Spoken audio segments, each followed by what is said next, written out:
pleasure to be here. You know, we all had a myriad of experiences because of the race pandemic and the health pandemic. And what I find is I'm writing about things that I may not have written about coming out of the times that we're living in. And it also seems to me to open new possibilities, different doors and windows that we may not have opened before.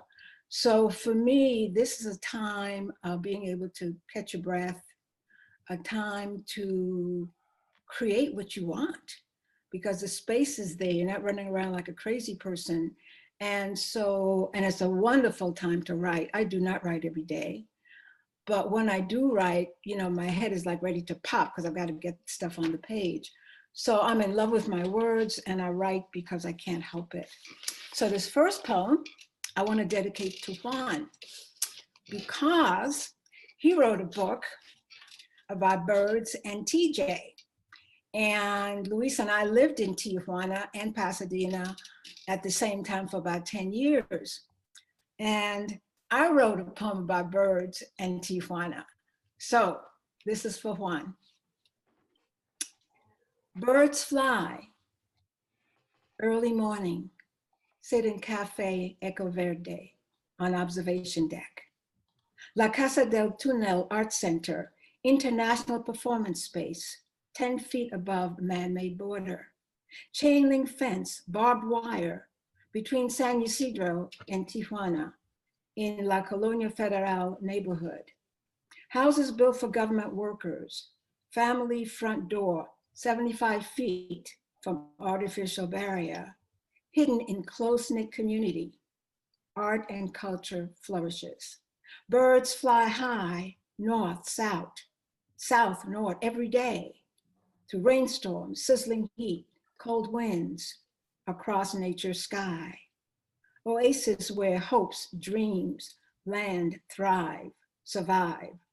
Birds fly free, so do I. So this is the one. And this is a time where I'm sure a lot of writers are not coming up empty in terms of what to write about, because we're getting a deluge of all kinds of news and information. And we have to find a way to balance how much we take in so we don't explode. But at the same time, some things kind of sit inside and wait for you. And then when it's ready, it just lands on the page. This is called Universe Exhaled. Ancestors joined us, wrapped their arms around us, faces lit up with smiles, eyes beamed, hands clapped, spirits soared. Relief rose from depths of ocean, stretched across land to mountaintops. 4-year burden of consistent chaos, conspiracy theories, lies, collusion seeped into our pores and our lives. Twitter troll, manufactured lies, hand grenade with pin pulled, all just up for center stage, prime time, January 6, 2021. Breach of Capitol by homegrown white male terrorists plan to overturn the election to save the steal. 45 lit fuse, watch well-armed mob on television, led to 5 deaths, injuries, theft of property, stolen documents and laptops. Hundreds of arrests, photographs, videos posted on social media nationwide, manhunt initiated. Relief rose from depth of oceans, joyful tears streamed our faces. Heart beat stronger, bonanza of beauty, possibilities, hope, and dreams. On January 20, 2021, Amanda Gorman said, history has its eyes on us. Step out of the shade of flame and unafraid. Her presence seeped into our hearts, bloodstream. We could not turn away. Transfixed, emboldened as her spirit entered. Promise delivered, reservoir of wonder, hope that will never run dry. Sweet music touch, refresh this country that we dearly love. Yes, there is a lot of work to do. This country is not for sale, not to be overthrown. We are on guard. We are aware. We are unafraid. This change beginning here and now, our lives depend on it. And I didn't know I was going to write this, but you know, Amanda, one thing Amanda doesn't know, she's got millions of grandmothers all over this country and all over this world. And I'm one of them. So because she's brought poetry on center stage under the floodlights. Usually poetry is waiting for someone to ask them to come center stage. We don't have to ask anymore. We're just going to be on center stage. This is a poem I wrote in my, I think it was my first or second book. And the title of this poem came to me the way it did. And I went back later, I was going to change it. I could not do it. Las mujeres.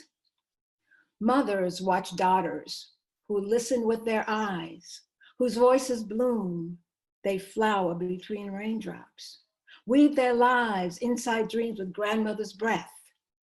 Future awakes in mouth of now. And you know, I'm part Puerto Rican, my dad's Puerto Rican, and my Espanol is mal. But I speak what I call survival Spanish. When something comes up, all of a sudden the words kind of roll out. So I think about that. This next poem is called Bloom, and it's in the anthology that you mentioned earlier that was edited by a poet we all love and revere, Thelma Reyna. Bloom. Today, ideas bloom. Want poetry to make a difference in a world gripped by fear and not knowing. How can poets make a difference? How can they help us breathe? How can they give us moments filled with words that cause us to laugh, think, feel, be? Let each of us as poets create words that feed our souls, free our minds, make us thankful to be alive. What can we do to till the soil? What can we do to calm the wind? That each of us as poets create hope and relish sun on our faces, rain on our backs, and trees, flowers, animals who shine for us, show off their best by just being there. We are the words, we are the readers, we are the ones who walk in the rain between raindrops. We are the ones who light up the dark, keep door of possibilities ajar. We are the ones who offer our poems as a gift to the world, one word at a time.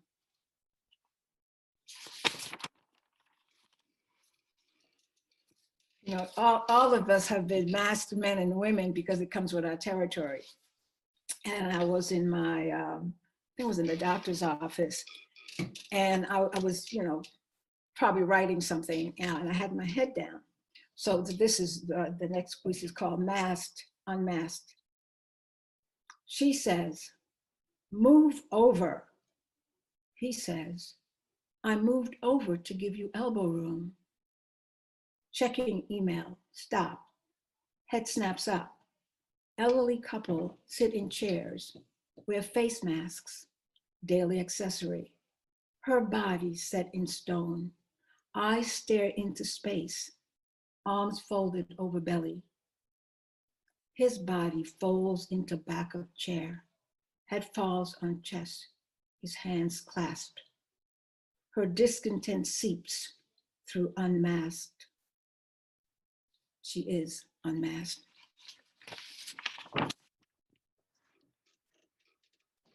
A lot of the writing I've been doing lately, I have a workshop on Wednesday mornings with three other poets. We meet at 9 o'clock. And 9 times out of 10, it's 8 o'clock Wednesday night, and I have my workshop on Thursday. So do I have anything new? Of course I don't. So guess what? I say, I'm not going to sleep until I have some new poems. And again, the words are there. Words are there. I just start pulling them out. And so a lot of this keeps me writing, because I write well under pressure, thank God. So anyway, echo sings to me, sings for me, sings with me. Echo of you. I sing, I yearn for you, for us. Echo closer. You sing, I am home.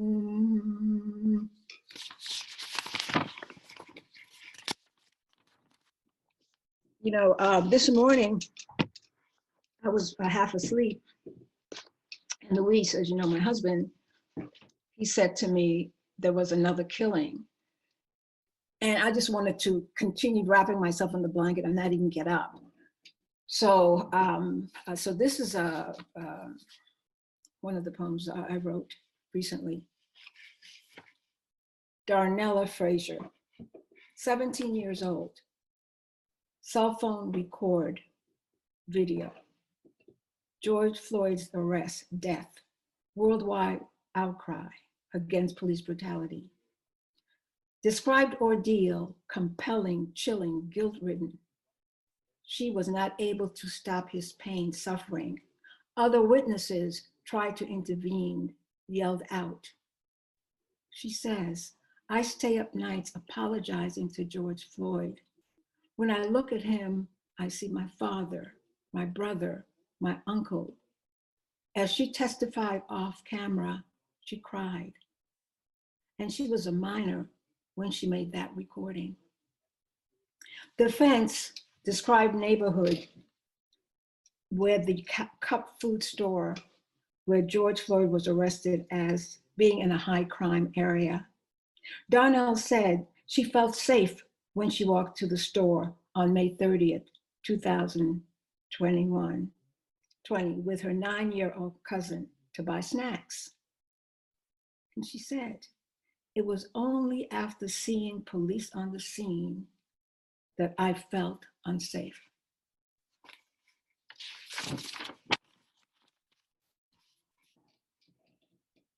Hands.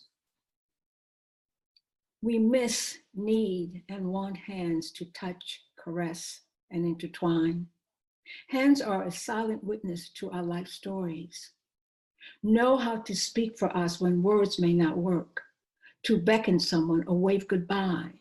Hands help us wash clothes, tie ribbons, unravel knots, bake cakes, soothe aches, and warn us. Hands bring us into this world, our first human touch outside of the womb. Hands help us rise, hold, pull, push, break, fall, shield. Our hands clench into fists, fold to pray, ask for forgiveness, or atone for missteps. Hands up, handcuffs, and handicap may provoke and fan flames of fear. Other words evoke a variety of emotions and responses. Hands on, hand in hand, handy, handshake, hand me down, handgun. The loss of human touch leaves a world, a chasm that haunts and separates us. Our hands, a divining rod, yearn to touch and be touched in return. All right, Gerda. I think maybe like one more because we're getting a little back. Okay. But thank you so much. These are all very I mean, it's all in this moment of reaction and response of all the injustice and just the fear for people of color, especially for Black people. And it just, I appreciate that you're sharing these. Yes, yes. The children. Night bathes at the moon while children dream. Ride polka dot ponies across bluest sky. Clouds play hide and seek. Sun rays brighten horizon. No match for rainbows. Eagle hovers, wings slice air. Swoop down, up, gone. Hear roar of airplane. Snow dust mountaintops. Trees, rocks, flowers yearn for spring as bunnies play. Children wake up hugging pillow. Polka dots cover bed. Only they can see.